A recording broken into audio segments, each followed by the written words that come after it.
Yo puedo. Tú puedes. Nosotros podemos. Yo puedo. Tú puedes. Nosotros podemos.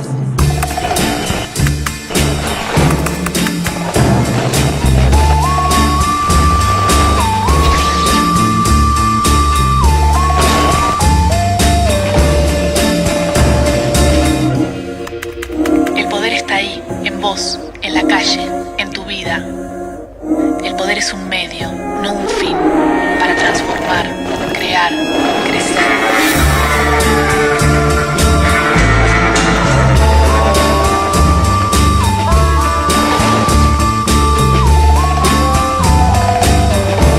Ahí estamos nosotros, en el medio del poder.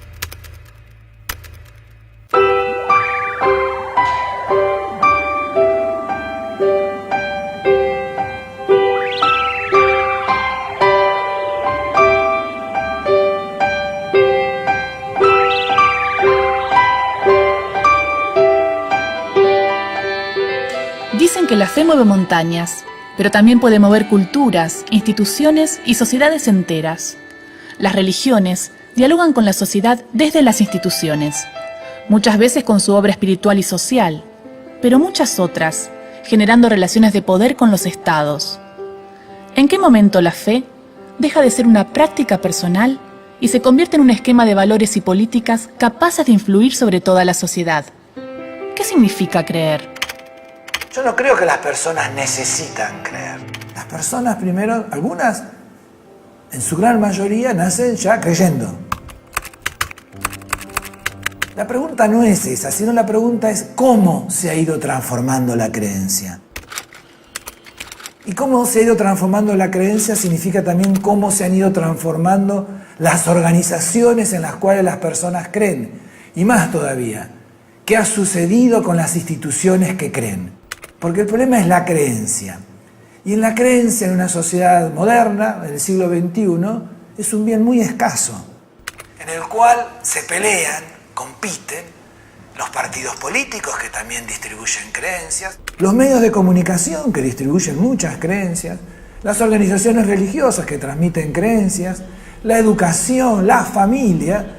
Hoy asistimos a una puja muy importante por el tipo de creencia dominante en una sociedad.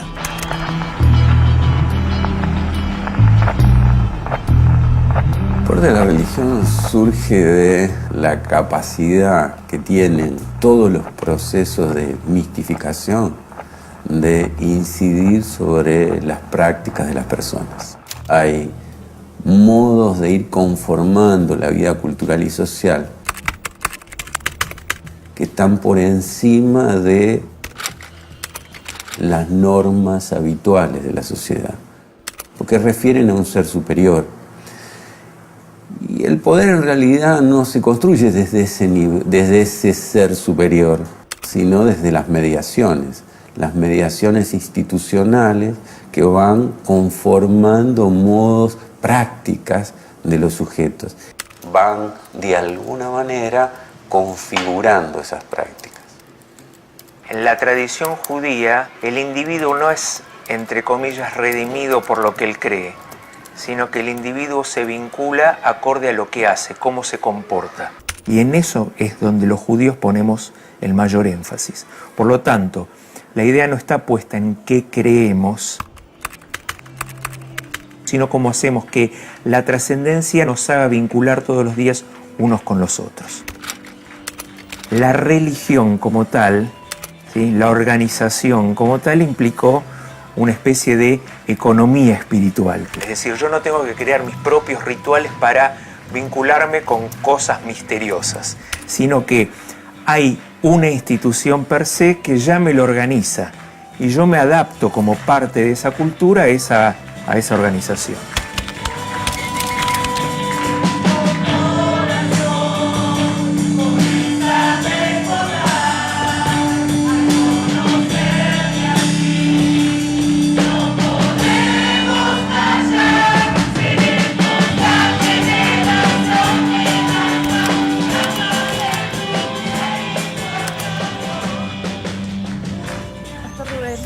¿Cómo estás, Gisela? ¿Cómo estás? ¿Lo acompaña al culto? ¿Cómo no? Vamos, vení nomás, vamos. Bueno. Es una buena decisión, ¿eh? Usted es evangelista. Evangélico, Evangélico. sí. ¿Y qué población de evangélicos hay en la Argentina?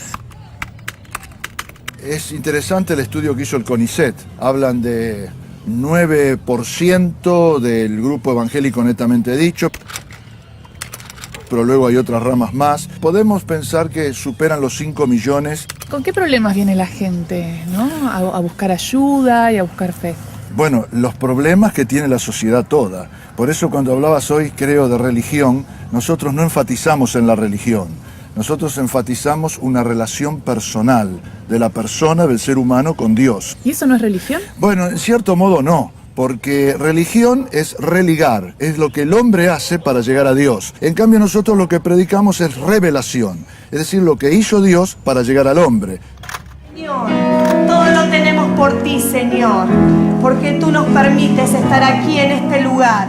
¿Y el templo qué lugar ocupa en esta relación Dios-hombre? El templo es un lugar de reunión. El Señor Jesús dijo, uno mayor que el templo está aquí, así que el templo no es un lugar que tiene adoración por sí mismo. Y la Biblia dice que Dios no vive en templos hechos con manos humanas. Dios es Dios, está en todos lados. Ahora, el templo es un lugar acogedor donde los fieles se reúnen para escuchar la palabra de Dios, sí, pero hoy por hoy es la iglesia evangélica, creo que la más grande es la que se reúne en las casas. Entonces 10, 12 personas. ¿Por qué? Porque ahí se hace más evidente poder llegar con la necesidad o poder escuchar la respuesta de Dios a los problemas. No existen más motivos, Señor. Cuando hablan del poder político, ¿cuestionan ese poder político? ¿Cuestionan decisiones que toma? Bueno, no cuestionamos el poder político porque no nos metemos en política partidaria. Ahora, así como un hombre puede tomar decisiones que están contra la palabra de Dios, un gobierno también lo puede hacer. Entonces, eso no quiere decir que nos ponemos contra el gobierno. La iglesia, el conjunto de los fieles, tiene de parte de Dios una voz profética que dar. Es decir, se llama una voz de advertencia, una voz de corrección, una voz que diga, miren, por acá no es la cosa, es por acá. Entonces, la damos, lo cual no quiere decir que la acepten, pero es nuestro deber darla a conocer.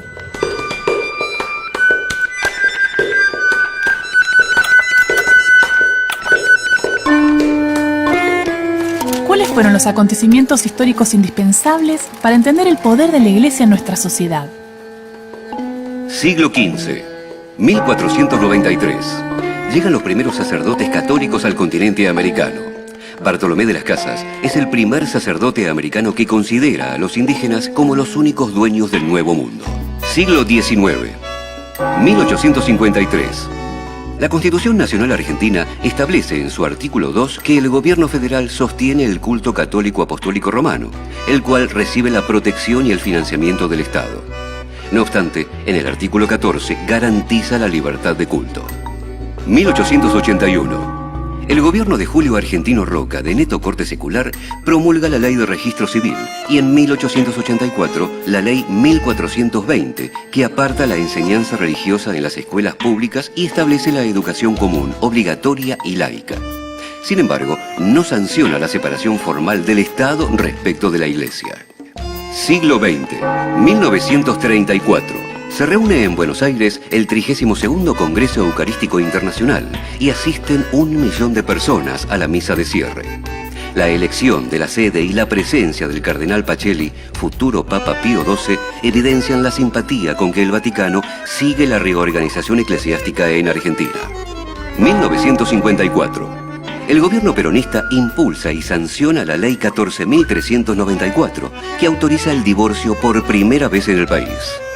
Muy pocos pudieron beneficiarse de esta legislación, derogada tras el golpe militar un año después. 1955. Los aviones, a las órdenes de militares golpistas que bombardean la Plaza de Mayo y que luego derrocan al presidente Perón, llevan inscripta en su fuselaje la afirmación «Cristo vence», dejando evidente la relación entre la Iglesia y los militares golpistas. 1968. Se realiza la Conferencia General del Episcopado Latinoamericano de Medellín, donde se reafirma la ya conocida opción por los pobres. Esta nueva posición sostiene que la Iglesia no puede quedar indiferente ante las injusticias sociales existentes en América Latina. 1976. Mientras sacerdotes tercermundistas y grupos de base comprometidos con la opción por los pobres son perseguidos y en algunos casos desaparecidos, muchos sacerdotes colaboran con la dictadura, dando soporte moral y espiritual a años de represión generalizada. 1983. Con la llegada de la democracia, se investigan las desapariciones de personas, entre las que figuran unos 200 religiosos detenidos, desaparecidos o asesinados por la dictadura. 1994. En la reforma constitucional se suprime la condición de ser católico para ser presidente de la República. Siglo XXI.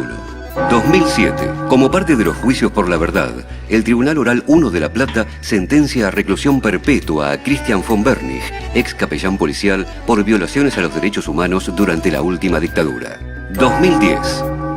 La ley de matrimonio igualitario moviliza a autoridades católicas y a sectores conservadores que buscan el rechazo de los legisladores ante el proyecto impulsado por el gobierno de la presidenta Cristina Fernández de Kirchner. Luego de casi 14 horas de discusión, la Cámara de Senadores arroja 33 votos a favor, 27 en contra y 3 abstenciones con respecto a la ley 26.618 que permite contraer matrimonio a 2 personas del mismo sexo.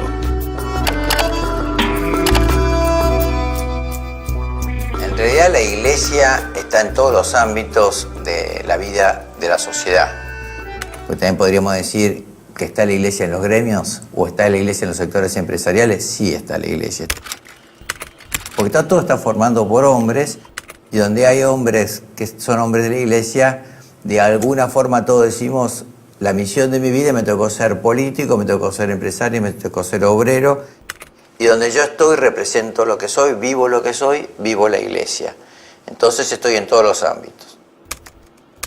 Tienen un poder político-cultural porque influyen en la construcción del sentido común, las normas habituales de la sociedad y valores que van conformando las prácticas en la sociedad. Pero además, porque en la medida que alegan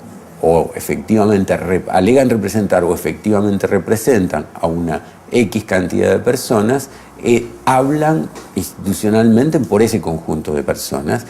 Y entonces su incidencia depende de eso, de a cuánta gente real o ficticiamente representan. Levantemos el corazón